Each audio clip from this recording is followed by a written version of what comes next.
আসসালামু আলাইকুম রহমতুল্লাহ। আশা করি সবাই অনেক ভালো আছো। আজকের ভিডিওতে আমরা স্বরধ্বনি নিয়ে আলোচনা করব। এইচএসসি এসএসসি জব অ্যাডমিশন যেই সেক্টরই হোক না কেন, আজকের এই ভিডিওটা দেখলে স্বরধ্বনি নিয়ে আর কারো কোনো সমস্যা থাকবে না এবং আমি বিশ্বাস করি স্বরধ্বনি একদম ক্লিয়ার হয়ে যাবে।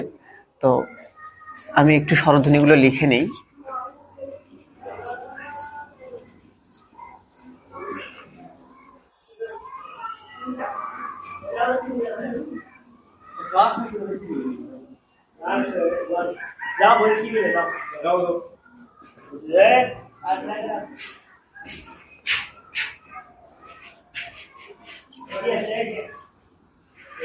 তো আমরা জানি এই 11টা ধ্বনিকে বলা হচ্ছে স্বরধ্বনি।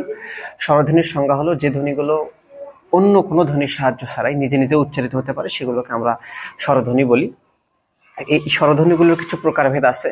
এই প্রকারভেদগুলো থেকে আমাদের পরীক্ষায় প্রশ্ন আসে। তো আমরা যদি একটু তাকাই এদিকে, উচ্চারণগত কিছু প্রকারভেদ আছে, মাত্রাগত কিছু প্রকারভেদ আছে, আবার গঠনগত কিছু প্রকারভেদ আছে। তো একটু যদি খেয়াল করি, উচ্চারণগত প্রকারভেদটা, মাত্রাগত প্রকারভেদ, গঠনগত। তো প্রথমে আমরা একটু মাত্রাগত প্রকারভেদ যেটা আছে এটা একটু দেখবো। এই জন্য মাত্রাগুলো ভালোভাবে একটু দিয়ে নিতে হবে অবশ্যই। আচ্ছা, এখন আমি যদি একটু এদিকে তাকাই, আমরা প্রথমে দেখবো যে পূর্ণ মাত্রা কয়টা আছে। পূর্ণ মাত্রা স্বরেয়, স্বরেয়া, হ্রস্বই, দীর্ঘই, হ্রস্বউ, দীর্ঘ। রিটা এটা কিন্তু অর্ধমাত্রা, রি কিন্তু অর্ধমাত্রা। এই যে শেষের দিকে একটু মাত্রা আছে, এদিকে কিন্তু মাত্রা নেই। তাহলে আমরা পূর্ণ মাত্রা পাচ্ছি, পূর্ণ মাত্রা পাচ্ছি 6টা। স্বরেয়, স্বরেয়া, হ্রস্বই, দীর্ঘই, হ্রস্বউ, দীর্ঘ, 6টা। এবং আমরা অর্ধমাত্রার কথা যদি বলি, অর্ধমাত্রা হচ্ছে আমরা দেখতে পাচ্ছি শুধুমাত্র এই রি যেটা আছে, ঠিক আছে, এই রিটাই কিন্তু শুধুমাত্র অর্ধমাত্রা। তাহলে অর্ধমাত্রা আমরা লিখতে পারি 1টা। আচ্ছা, গেল। এরপরে আমাদের বাকি থাকলো কি মাত্রাহীন। আচ্ছা, মাত্রাহীন তাহলে কয়টা থাকলো? এর উপরে কিন্তু মাত্রা নাই, এর উপরে কিন্তু মাত্রা দিলে সেটা ত এর ফলা হয়ে যাবে, ত আর র। ও এর উপরে কোনো কি নাই, মাত্রা নাই। ওর উপরে মাত্রা নাই, ওর উপরে কোনো কি নাই, মাত্রা নাই। তাহলে মাত্রাহীন 4টা, এ, ওই, ও, ও। তাহলে 6, 4, 10 আর 1 কত হলো? 11টা। তাহলে এই 11টা হচ্ছে আমরা মাত্রাগত ভিত্তিতে স্বরবর্ণ বা স্বরধ্বনি যেটাই বলি, এটাকে আমরা প্রকারভেদ করতেছি। এরপরে আমরা উচ্চারণগত দিক থেকে যদি একটু বলি, হ্রস্বস্বর, দীর্ঘস্বর, হ্রস্ব, দীর্ঘ। এখন হ্রস্বস্বর দীর্ঘস্বরটা কি? যেগুলো আমরা টেনে পড়তে পারবো, যেগুলো টেনে পড়তে পারবো সেটা হচ্ছে দীর্ঘস্বর। যেটা আমরা টেনে পড়তে পারবো সেগুলো দীর্ঘস্বর। তা দীর্ঘ করে টেনে পড়তে পারবো সেটাই দীর্ঘস্বর। আর হ্রস্বস্বর কোনটা? যেটা আমরা কম টেনে পড়তে পারবো সেটাকে আমরা বলতেছি হ্রস্বস্বর। তাহলে আমরা একটু উপরের দিকে তাকাই, হ্রস্বস্বরের ভিতরে আমরা কোনগুলো ফেলতে পারি। প্রথমে আমি যদি হ্রস্ব ই এটাই লিখে দিই, হ্রস্ব ই, তারপরে লিখে দিতে পারি হ্রস্ব উ। হ্রস্ব উ মানে কি? যে উটা আপনি কি কম টেনে উচ্চারণ করবেন। আর দীর্ঘ উ মানে কি? যে উটা আপনি দীর্ঘ করে টানতে পারবেন। তাহলে হ্রস্ব ই মানে হ্রস্বের ভিতরে তাহলে হ্রস্ব ই আসবে, হ্রস্ব উ আসবে। হ্যাঁ, আবার যদি দীর্ঘের দিকে তাকাই, দীর্ঘ ই, এই যে এই ইটা কিন্তু দীর্ঘ করে টেনে পড়তে হবে, দীর্ঘ ই। আর এই দীর্ঘ উটা কিন্তু দীর্ঘ করে অর্থাৎ টেনে পড়তে হবে।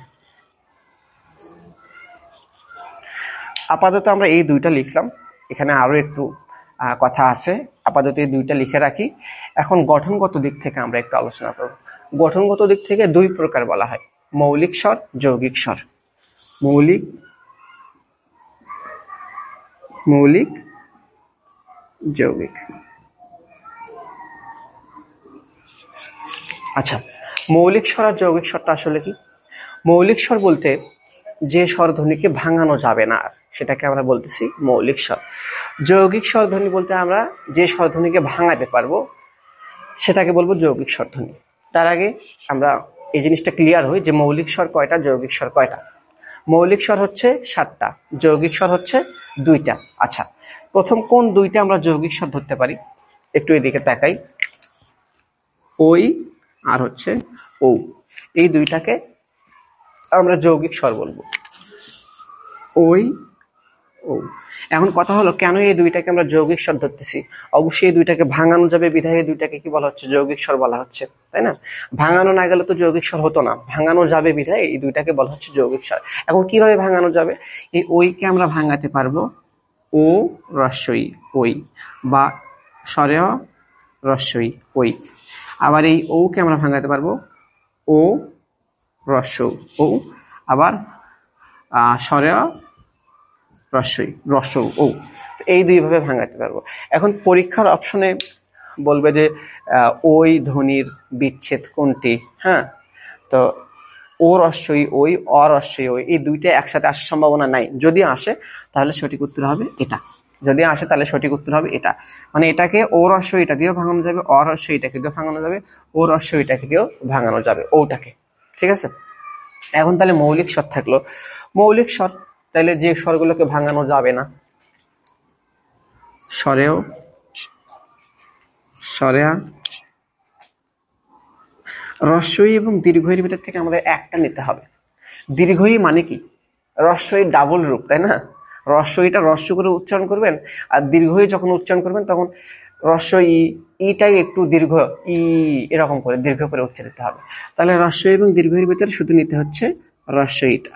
হ্যাঁ, একটাই নিলাম। এখানে কিন্তু 2টা উ আছে, রস্ব উ, দীর্ঘ উ। তো এই 2টা উর ভিতরে সেম আমাদের একটা রস্ব উ নিতে হবে।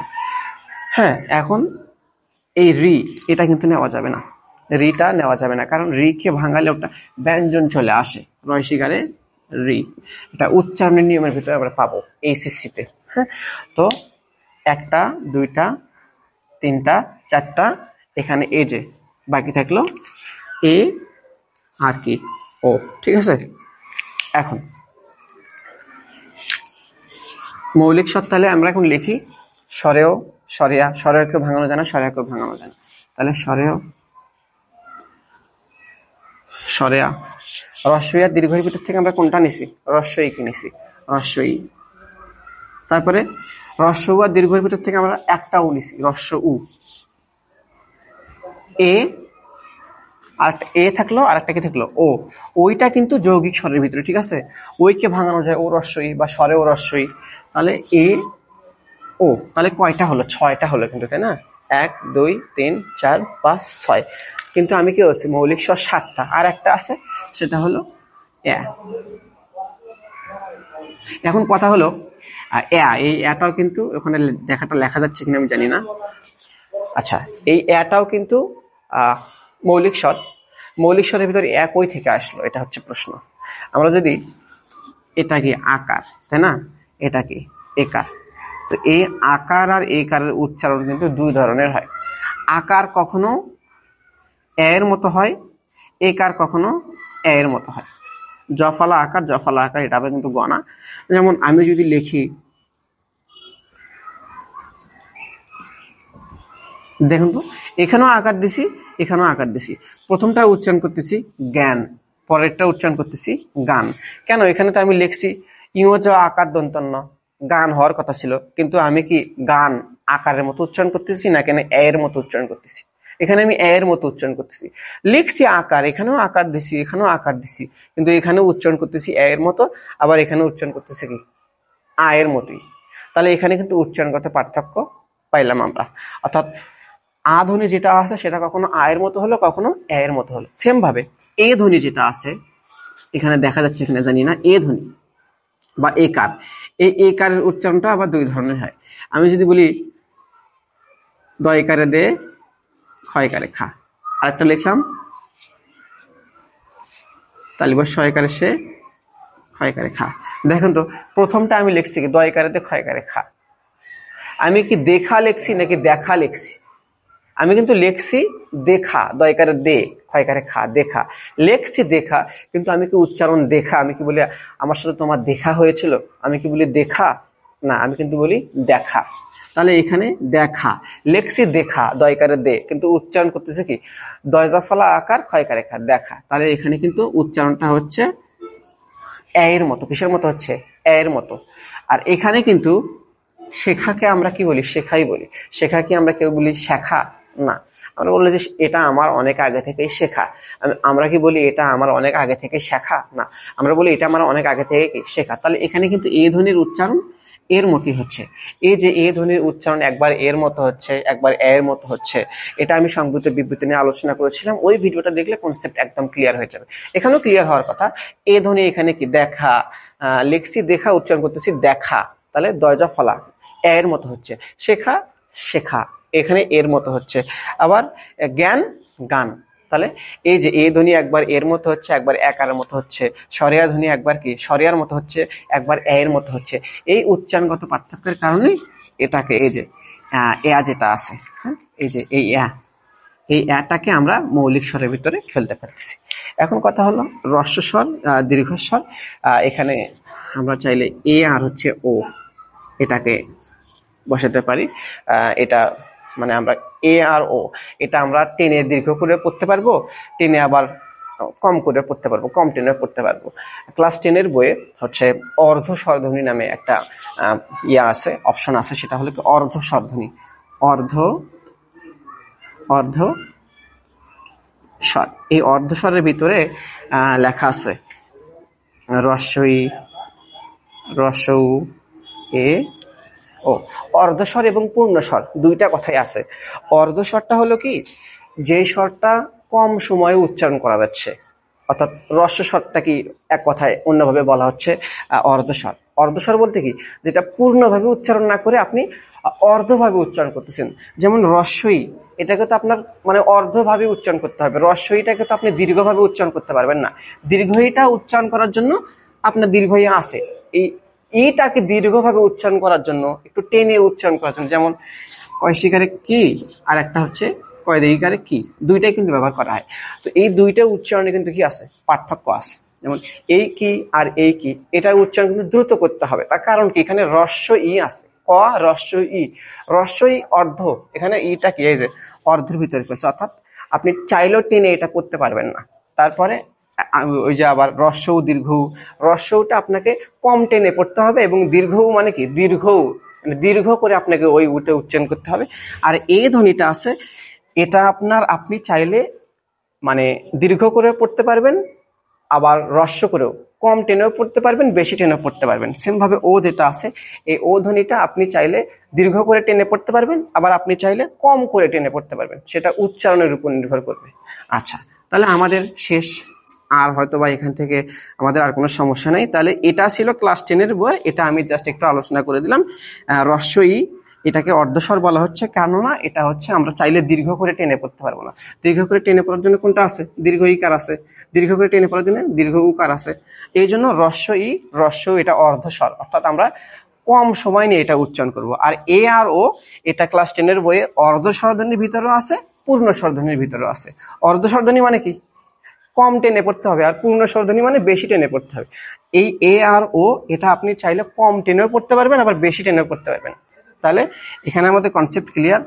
মাত্রাগত আমরা এখানে দেখলাম পূর্ণমাত্রা ছিল 6টা, অর্ধমাত্রা রি 1টা, আর মাত্রাহীন এই যে এই 4টা। আর যৌগিক স্বর হচ্ছে বলা হচ্ছে এই দুইটাকে ওই আর ও। কেন বলা হচ্ছে? কারণ এই দুইটা স্বরকে ভাঙানো যাচ্ছে। এই যে ওইকে ভাঙানো যাচ্ছে ও রস্বই, অরস্বই, আর ওকে ভাঙানো যাচ্ছে ও রস্বউ অথবা অরস্বউ। এখন পরীক্ষা যদি আসে আমি বলছি এটা দাগ দিলে হবে। আর উচ্চারণগত দিক থেকে হ্রস্ব দীর্ঘ এটা তো আলোচনা করে দিলাম। হ্রস্ব মানে যেটা কম টেনে পড়তে হবে, আর দীর্ঘ মানে যেটা বেশি টেনে পড়তে হবে। তো এর ভিতর থেকেই প্রশ্নগুলো আসবে, এর বাইরে থেকে আসবে না। আর যদি কোনো স্বরধ্বনির উপরে চন্দ্রবিন্দু দেয়, সেটার উত্তর হবে আনুনাসিকতা বোঝাতে চন্দ্রবিন্দুটা ব্যবহার করা হয়। তো এই জিনিসটা যদি জানা থাকে, ভালো করে যদি তোমরা বুঝতে পারো, আমার বিশ্বাস তোমরা বুঝতে পেরেছো, কারণ এখানে আমি কোনো জিনিস ঘোলা করে রাখিনি, একদম সব স্পষ্ট বলেছি। তো এর বাইরে থেকে একটা প্রশ্ন চাকরি পরীক্ষাতেও আসবে না, এসএসসি তো আসবে না, এইচএসসি তো আসবে না, এবং যে কোনো পরীক্ষার ক্ষেত্রে এই যে জিনিসটা আমি আলোচনা করলাম এগুলোর ভিতর থেকে প্রশ্ন আসবে, এর বাইরে থেকে প্রশ্ন আসবে না। তো তারপরেও কোথাও যদি বুঝতে কারো সামান্য অসুবিধা হয়, অবশ্যই কমেন্ট বক্স খোলা থাকবে, কমেন্ট বক্সে জানাতে ভুলবে না। এ পর্যন্ত সবাই ভালো থাকো, সুস্থ থাকো, আল্লাহ হাফেজ।